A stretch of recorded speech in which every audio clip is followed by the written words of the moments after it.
बिस्मिल्लाहिर्रहमानिर्रहीम। अस्सलामुअलैकुम। आज हम स्टडी करेंगे 9th ग्रेड फिज़िक्स का topic number 3.4 which is tension in a string. तो टेंशन इन स्ट्रिंग की डेफिनेशन क्या होगी? टेंशन हम किसको कहेंगे कि सपोज़ करें यहाँ पे हमारे पास एक स्ट्रिंग होगा, वो कि सस्पेंडेड है किसी सपोर्ट के साथ, और हमने उस स्ट्रिंग के दूसरे एंड पे क्या किया हुआ जी, कोई मैस को सस्पेंड किया होगा। अब इस स्ट्रिंग के ऊपर जो भी फोर्स एक्ट कर रही होगी that is called as a tension in a string. ठीक है जी।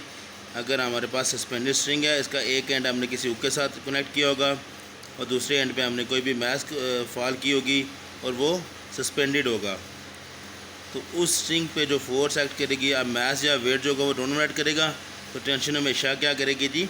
टेंशन हमेशा स्ट्रिंग के अगेंस्ट एक्ट करती है। तो वो टेंशन आप क्या कहेंगे जी? Tension is a force which acts along the string when a mass is suspended with the string. ठीक है जी। ये थी डेफिनेशन शॉर्ट सी कि टेंशन इन स्ट्रिंग को किसको कहेंगे? तो वो फोर्स होती है बेसिकली टेंशन इन स्ट्रिंग, जो कि स्ट्रिंग के अलॉन्ग एक्ट करेगी जब हम उस स्ट्रिंग के साथ सस्पेंड करेंगे मैस को। तो जो फोर्स एक्ट करेगी उसको मैस को अपवर्ड पुल करने की कोशिश करेगी, that is called as tension in a string. Next हमारा टॉपिक है जी topic number 3.5 motion of bodies connected by a string. कि दो हमारे पास बॉडीज़ होंगी, हमने उनको कनेक्ट किया होगा स्ट्रिंग के साथ। अब बेसिकली इसके भी हमारे पास दो केसेस आते हैं, दो केसेस होंगे इसके, जब दोनों बॉडीज़ वर्टिकली मूव करेंगे या दोनों बॉडी, एक बॉडी वर्टिकल मूव करेगा और दूसरा हॉरिजॉन्टली मूव करेगा, तो वहाँ पे हमने कैलकुलेट करनी होगी value of acceleration and tension in the string. दो केस हम वहाँ पे स्टडी करेंगे डिफरेंटली। ये है जी आपका topic 3.5 according to your physics book. Topic number 3.5 है motion of bodies connected by string. तो इसमें से हम पहला केस स्टडी करेंगे व्हेन बॉडीज़ मूव वर्टिकली। तो यहाँ पे दो बॉडीज़ होंगी हमारे पास जो कि दोनों मूव करेंगे वर्टिकली। इसकी सबसे पहले अगर आप डायग्राम पे फोकस करेंगे फिर आपको ये मैक्सिमम समझ आ जाएगी इसकी। यहाँ पे अगर आप देखें तो हमारे पास एक स्ट्रिंग है और दो मैसेज हमने क्या किए हैं, उसके साथ कनेक्ट कर दिए हैं। एक को हमने नाम दे दिया ए का और दूसरी हो जाएगी बी। अब जो बॉडी ए है उसकी मैस को हमने बोल दिया M1 और जो बॉडी बी है उस mess is called as M2। अब क्लियरली होगा कि जो मैस M1 होगा that is greater then M2। तो ये एक फ्रिक्शनस पुली से हमने सिस्टम को क्या किया होगा जी? पास किया होगा। जब फ्रिक्शनस पुली से हम इसको पास करेंगे तो सस्पेंडेड होगा due to gravity, heavier mass will move towards downward and lighter mass will move upward, क्योंकि दोनों को हमने सेम स्ट्रिंग के साथ क्या किया? कनेक्ट किया होगा, और that is passing our frictionless pulley. अब जो बॉडी डाउनवर्ड मूव करेगा ड्यू टू ग्रेविटी, तो जो फोर्स होगी स्ट्रिंग के ऊपर that is called as tension. अगर बॉडी डाउनवर्ड मूव करेगा तो टेंशन हमेशा against motion of the object move करती है। तो अगर बॉडी डाउनवर्ड मूव करेगा तो टेंशन एक्ट करेगी अपवर्ड। अब बॉडी ए जो होगा इसकी मैस हैवियर होने की वजह से मोर ग्रेविटी फोर्स एक्ट करेगी एज़ कम्पेयर टू M2, तो ये बॉडी दोनों मूव करेगा, तो जो इसकी टेंशन होगी एक्ट करेगी in opposite direction which is upward. Same में लाइकवाइज जो बॉडी बी होगा इसकी मैस लाइटर है एज़ कम्पेयर टू M1, तो ये मैस M2 अपवर्ड मूव करेगा, तो जो टेंशन होगी वो मूव करेगी डाउनवर्ड। तो जो ऑब्जेक्ट या टेंशन जब डाउनवर्ड एक्ट करेगी टुवर्ड्स द ग्रेविटी, उसकी वैल्यू को हम पॉजिटिव कंसीडर करेंगे, और जो मूव करेगी अगेंस्ट ग्रेविटी अपवर्ड तो उसकी वैल्यू को हम कंसीडर करेंगे एज ए नेगेटिव। अगर आपकी डायग्राम समझ आ जाए तो आपको दोनों के दोनों केसेस सॉल्व करने में बहुत आसानी हो जाएगी। ये हम पहला केस करें। अब यहाँ पे देखेंगे दोनों के दोनों बॉडी वर्टिकली मूव करेंगे। बॉडी ए मूव कर रहा है downward vertically, eight the same time जो बॉडी बी होगा दैट इज़ मूविंग अपवर्ड। तो दोनों की मोशन कैसी है जी? वर्टिकल मोशन है। अब हम इसको मज़ीद स्टडी करेंगे। आई होप कि आपको डायग्राम की सही समझ आ गई होगी। नाउ हम यहाँ पे इसकी एक्सप्लेनेशन में सबसे पहले हमने इसी डायग्राम को ही हमने डिस्कस करना है। Let us consider bodies A and B of masses M1 and M2 respectively. They are suspended by an inextensible string which passes over a frictionless pulley. यहाँ पे हमारे पास पुली है जो फ्रिक्शनलेस है और इनएक्सटेंसिबल स्ट्रिंग है जो कि इस पुली पर से पास होता है, और ये एटवुड्स मशीन के साथ कनेक्टेड किए हुए हैं हमने इनको। ये सारा सेटअप हम क्या कहेंगे जी, एटवुड्स मशीन। तो यहाँ से इसको पास करेंगे और इनकी आप मोशन को स्टडी करेंगे। Such an arrangement is known as Atwood's machine. ठीक है जी, ये जो अरेंजमेंट होगी जब पुली सस्पेंडेड होगी, पुली के साथ हमने दो मैसेज सस्पेंड किया होगा, फ्रिक्शनलेस स्ट्रिंग के साथ पुली भी होगी, तो वहाँ पे इस पूरे सेटअप को, इस पूरे अरेंजमेंट को हम क्या कहेंगे जी, एटवुड्स मशीन। अब दूसरी बात यह जी, M1 is greater then M2। आपको बताया था जो बॉडी ए होगा its mass is called as M1, और M1 जो है that is greater than mass M2।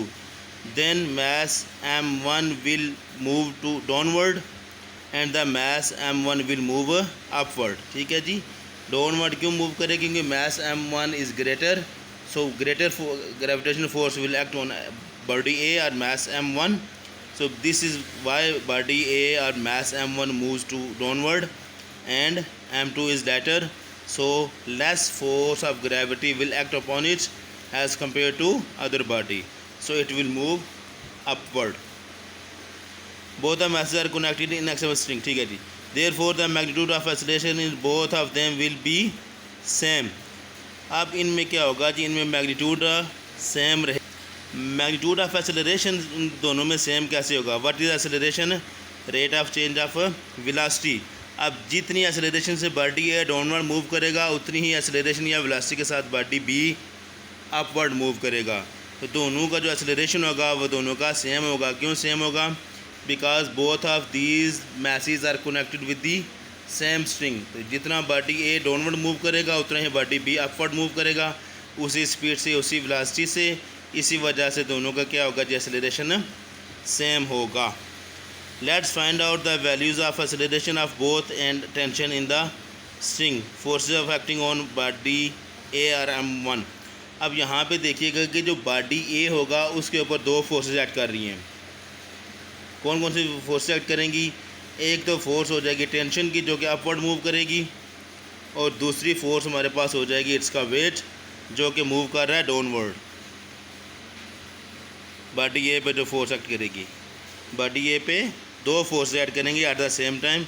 एक हो गया इसका weight which is acting downward, which is moving downward, and at the same time जो टेंशन होगी इसके स्ट्रिंग में वो मूव करेगी against weight which moves upward.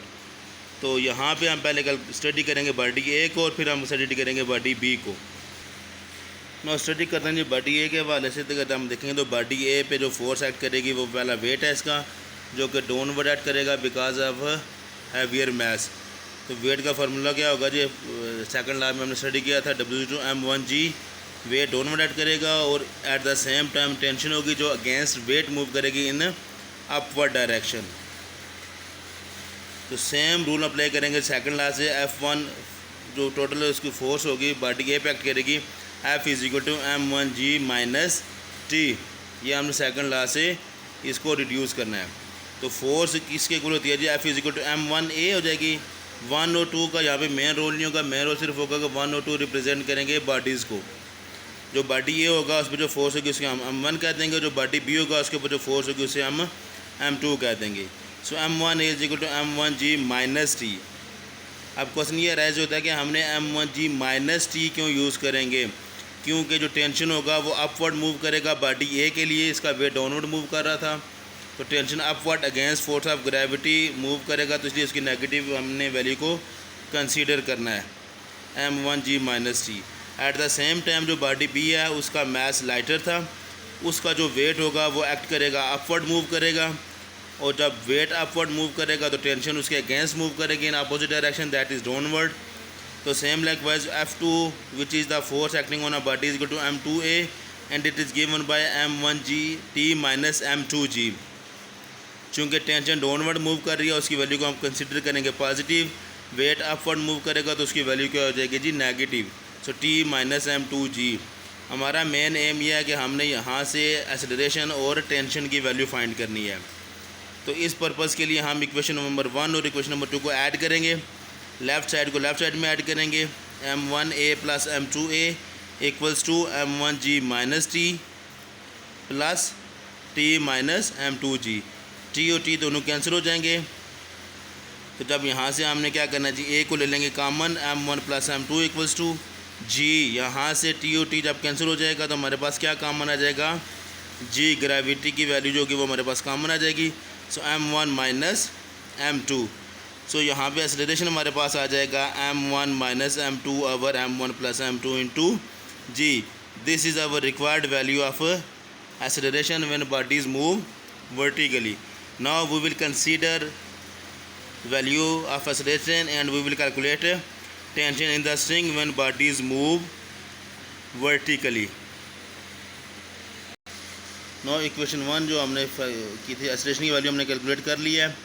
अब हम क्या करेंगे, इक्वेशन 1 दोबारा लिखेंगे m1a is equal to m1g minus T. अब इस इक्वेशन में इक्वेशन नंबर 1 में हमने इंट्रोड्यूस करनी है वैल्यू ऑफ ए जो हमने कैलकुलेट की थी, वो यहाँ पे सब्स्टिट्यूट कर देंगे। m1 इंटू एक्सेलरेशन की वैल्यू हमने क्या कैलकुलेट की थी, m1 minus m2 over m1 plus m2 into g is equal to m1g as it is और माइनस जी अपनी जगह आ जाएगा। ठीक है जी। देन हमने टेंशन की वैल्यू फाइंड करनी है। टेंशन को इधर रहने देंगे तो m1g को हम मूव करेंगे राइट साइड पे, तो m1g इधर पॉजिटिव हो रहा है, इधर आके नेगेटिव वैल्यू हो जाएगी जब इक्वलिटी से शिफ्ट करेंगे इसको।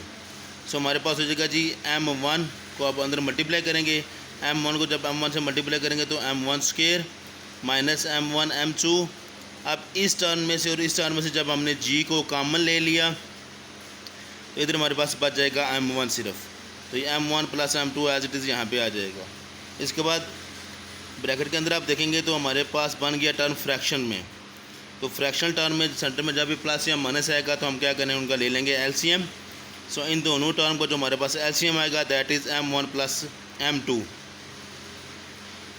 तो जब एलसीएम को हम मज़ीद सिंप्लीफाई करेंगे तो ये हो जाएगा m1 square minus m1 m2 minus, अब चूँकि यहाँ पे 1 ही है तो m1 into m1 plus m2, LCM को ऊपर मल्टीप्लाई कर देंगे और minus T as it is.